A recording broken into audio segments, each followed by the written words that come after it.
بسم الله الرحمن الرحيم.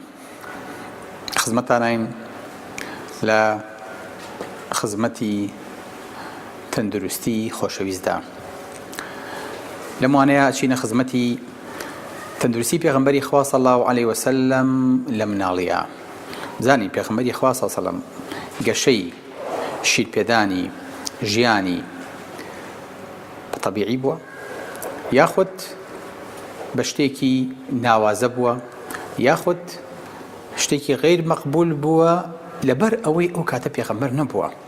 بابزانین پێغەمبەری خوا صلی الله علیه و سلم تەنانەت لە کاتی لەدایک بوونە ئەو هەنگاوانەی کە بۆینراوە یاخود خوای گەورە بۆی دیاری کردووە کە ئەبێ لەسەری بڕوە بە شێوەیە بووە کە ئێمە بتوانین ئەمڕۆ منداڵەکانمان لەسەر پەروەردە دەکەین و پێڕەوی کەین وەکو خۆی یاخود بە کەڵکی ئەوە نایەت ئەبێ گۆڕانکاری بەسەرا بێ. خۆشویستانم هەرەگەر بگەڕینەوە جینی پێغەمبەری خوا صلی الله علیه و سلم کرۆمۆسۆماتی پێغەمبەری خوا بۆ ماوەی پێغەمبەری خوا بزانین چۆن باسی خۆیەکە.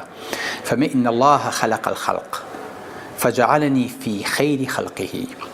خوای گەورە خەڵکی دروست کرد منی لە چاکترینی مەخلوقاتیاندانە وجعله فرقتين دواتر بۆ ماوەکانی کرد بە دوو بەشەوە فجعلني في خير فرقة منی خستە ناو باشترین کۆمەڵیانەوە وخلق القبائل دواتر تیرۆ هۆزەکانی دروست کرد فجعلني في خير قبيلة وجعلهم بيوتا فجعلني في خيرهم بيتا دوایی کردنی بە بنەماڵە منی لە باشترین بنەماڵەکانە هەڵبژارد فأنا خيركم بيتا وخيركم نفسا من باشترین بنەماڵم هەیە وەکو ئەسڵی بۆ ماوەیی و باشترین تاک و نفسم هەیە واتە جینی پێغەمبەری خوا صلی الله علیه و سلم کرۆمۆسۆم و بۆ ماوەی پێغەمبەری خوا پێرفێکتە هیچ نەقص و ئیشعاعێک و میوتەیشنێک و گۆڕانکاریکی بەسەر نەهاتووە کە هەڵگری جۆرە لە نەخۆشیەکان بێ بەم پاکیە هاتووە بەم چاکیە هاتووە لە ئادەم و هەتاوەکو گاتە پێغەمبەری خوا صلی الله علیه و سلم خوای گەورە ئەو جینە و ئەو کرۆمۆسۆمی پاراستووە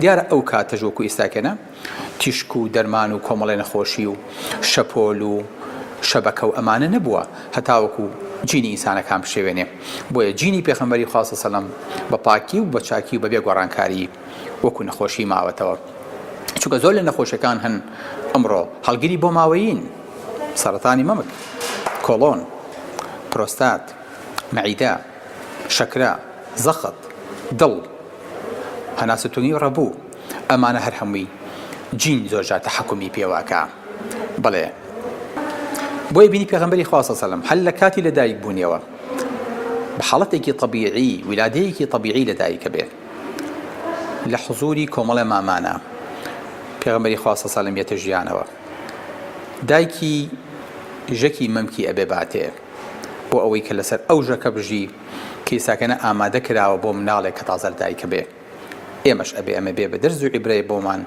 بۆ کۆرپەلەکان و بۆ چاوگەشەکانمان کە هێنە ژیانەوە بێز لەو ژەکە نەکەینەوە کە لە شیری دایکایە بە پیسی بزانین بیڕێژین بۆ ئەوەی کە شیری پاک بێ نا ئەوە چاکترین و باشترین شتە بۆ مناڵ کە لەسەری بژی لەو کاتەیە هەتاوەکو چوارەم ڕۆژی تەمەنی مناڵ. دواتر پێغەمبەری خوا صلی الله علیه و سلم دانی بۆ پیا بێ ئیساکەنە لەناو جەنجاڵی شار و هات و چۆی مەککە و سەردانی کەعبە و لەم قەڵباڵغی شارە دەرەچێ ئەبێ بچێ بۆ دەشت ئەبێ بچێ بۆ لادەیە ئەبێ بچێ بۆ شوێنێک هەوایەکی ساف هەڵبژێ ئەبێ بچێ بۆ شوێنێک کە زمانی پاراو بێ ئەبێ بچێ بۆ شوێنێک هەتاوەکو عەزەڵاتەکانی ئۆکسجینی تەواوی بگاتێ ئەبێ بچێ بۆ شوێنێک کە مێشکی گەشی تیا بکە ئەویش لادەیە دوور لە جەنجاڵی شار دوور لە ئەگزۆس دوور لە بوونی ناخۆش دوور لە ئەو پیسی و ژەنگوژاری لە ناو شارە وەکو تەمێک ڕۆژانە کۆ بێتەوە پێغەمبەری خوا صلی الله علیه و سلم لە ناو هەموو ئەمانە دەرچوو بۆ ئەوەی کە لاشەیەکی تەندروستی هەبێ بۆ چونکە ئێستا حالیەن کاتی پێگەیشتنی مناڵە ئێستا حالیەن کاتی دروستبوونی ئەندام و خانەکانی منداڵە ئەبێ زۆر بە جوانی دایک لەم کاتەیە ئاگای لە مناڵەکەی بێ بۆیە بینی ئێمە تا ئیستاکەنەش ئیجازەی ئەمومەمان هەیە ساڵێکە دوو ساڵە دایکان کە مناڵیانە بێ سەحەش لێ ناگەڕێ دایکان مناڵەکانی لەم کاتەیە بەجێ بێڵن ئەبێت بە دیار مناڵەکانیانەوە بن چونکە لە هەموو کاتێ زیاتر پێویستیان بە دایکیانە. پێغەمبەری خوا صلی الله علیه و سلم ئەبینیت کە لەدایک بوو بەنانە وشکە پەروەردەیان نەکرد، خورمەیان نایە لە بۆری کە خورما لەو دەڤەرەیە زۆر بوو، نا پێغەمبەری خوا صلی الله علیه و سلم ئیساکە نابێت لای حەلیمەت السعدیە بێ بۆ ئەوەی کە شیری ئافرەت بخوا. شیری ئافرەتێک کە ئیساکەنە مناڵەکەی لە تەمەنی پێغەمبەری خوایە صلی الله علیه و سلم، بەڵام بەداخەوە لەبەر برسێتی شیری تیانە چی بکات کە پێغەمبەری خوا صلی الله علیه و سلم ئەگرێتە باوش، مەمکەکانی پڕەبن لە شیر و بەشی پێغەمبەری خوا کاو مەمکەکەی تریشی بەشی مناڵەکەی خۆیەکە. الله ئەکبەر، لەو عەزەمەتە لەو بەرەکەتە پێغەمبەری خوا صلی الله علیه و سلم نابێ بە شیر و شک پەروەردە بێ، نابێ بە تریت پەروەردە بێ، نابێ بە خواردنێکی تر غەیری شیری دایک پەروەردە بێ، بۆ ئەم شیرە ضرورە. بۆیە بینیت نەک شیریەتە مەمکی حەلیمەوە، شیریەتە گوانی مەڕووماڵاتەکەشێوە بۆی کە حەلیمە بتوانێت لەم شیرە بخوا بۆ ئەوەی کە بتوانێت شیری پێغەمبەری خوا بە صلی الله علیه و سلم، بۆ چونکە مەجالی تیانە ئەبێ 2 ساڵ پێغەمبەری خوا صلی الله علیه و سلم خۆشەویستمان لەم شیرە پاکە بخوا. با بزانین کە خوای گەورە باسەکە فەرمێ 2 ساڵ علم ئەڵێ چی، بزانین WHO ئەڵێ چی، بزانین سەحەی عالەمی منظمەی سەحەی عالەمی شتێکی گۆڕیوە لەم 2 ساڵەیە کە خوای گەورە فەرمێ والوالدات يرضعن أولادهن حولين كاملين لمن أراد أن يتم الرضاعة. بزانین هیچ گۆڕانکاری بەسەرا هاتووە لە پێش 1400 ساڵ لەمەوە پێش کە قورئان تەزبیتی کردووە بێت دایکان 2 ساڵ شیر بن. با بزانین ئەسهەر ئەڵێ ئین عەفوەن، با بزانین حکوومەتی سعودیەنە، با بزانین منظمەی سەحەی عالەمی ئەڵێ چی، کە ئەمە هەمووی بە بەحث و بە دکتۆرەکان دانراوە. با بزانین ئەمان ڕێیان چیە لەم بوارەیە کە لەوە ئەچی هیچ ئاگایەکیشیان لەوە نەبێ کە قورئان ئەم بنەمایانی داناوە پێغەمبەری خوا صلی الله علیه و سلم 2 دانە ساڵ شیری خواردووە. شتێکیان هەیە پێوتێ exclusive breastfeeding for about 6 months, complementary food for about 2 years. سبحان الله. منظمەی سەحەی عالەمی WHO هەمان ڕەئی هەیە، ئەڵێ مناڵ ئەبێ بە تەنیا لە 6 مانگی یەکەمە شیری دایکی بخوا، لە 6 مانگی دووەمە ئەبێ لە 150 شیری دایکی بخوا و لە 150 خواردنی طبیعی بخوا. لە ساڵی دووەمە هەتا 2 ساڵەکە تەواوە کە ئەبێ هەر شیر بخوا کە پێوتێ complementary food. لە 130 شیر بخوا، لە 170 بکەوێتە سەر خواردن، دوای 2 ساڵەکە کۆتایی پێێت و مناڵەکە بکەوێتە سەر خواردن و شیر کۆتایی پێدێ. سبحان الله. سەیری ئەم تەوقیتەکە، سەیری ئەم زەبتەکە. ئاخر نەمانوت هەموو ئەوەی پێغەمبەری خوا صلی الله علیه و سلم پیا تێپەڕیوە، هەموو ئەوانەیە کە ئەمڕۆ دکتۆرەکان و WHO ئیعترافی بە ناچاری پێەکەن دەسەڵات نییە. ئەبێ بەم ڕێڕەوەیە بڕۆین، ناڵێم ئەگەینەوە لای پێغەمبەری خوا صلی الله علیه و سلم. بەڵێ خۆشەویستەکانم، بۆیە دروستبوونی مناڵ لەم کاتەیە بەو شیرە مێشکی مناڵ گەورەکە، بۆیە مناڵ ضرورە. ئەو وایت ماتەری کە لە مێشکیا هەیە، لە تۆکڵی مێشکیا هەیە، ئەبێ دروست بێ بەچی دروستە بێ؟ بە شیر دروستە بێ. ئەگەتان لێی بێ یونیسف و WHO ئەڵێن چی؟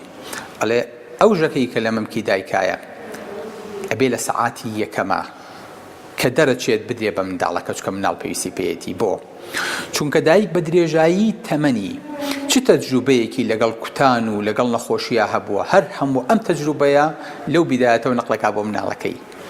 لەبەرەوە ضرورە مناڵ لەمە بێبەش نەبێ بۆ ئەوەی کە تووشی نەخۆشیەکانی دەوروبەر نەبێ، چکە ئەی ئێستا هاتۆتە ژیانەوە، هەمان خواردن، هەمان جەو، هەمان هەوا، هەمان پێخەف کە دایک و باوکی هەیەە. ئەمیش تەعەڕوزەکە.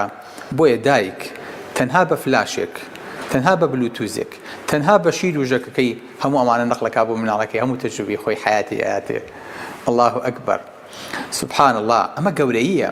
بۆیە WHO ئەڵێ no use of bottles. شیری مەمە نییە، شیری وشک نییە. دایکان، کچەکانم، باوکی من، وەڵڵا بچوەنانی وشک لەسەر سفرەکە و کۆکەرەوە بێ بە مناڵەکەت ئەو شیرە وشکەی مێرێ.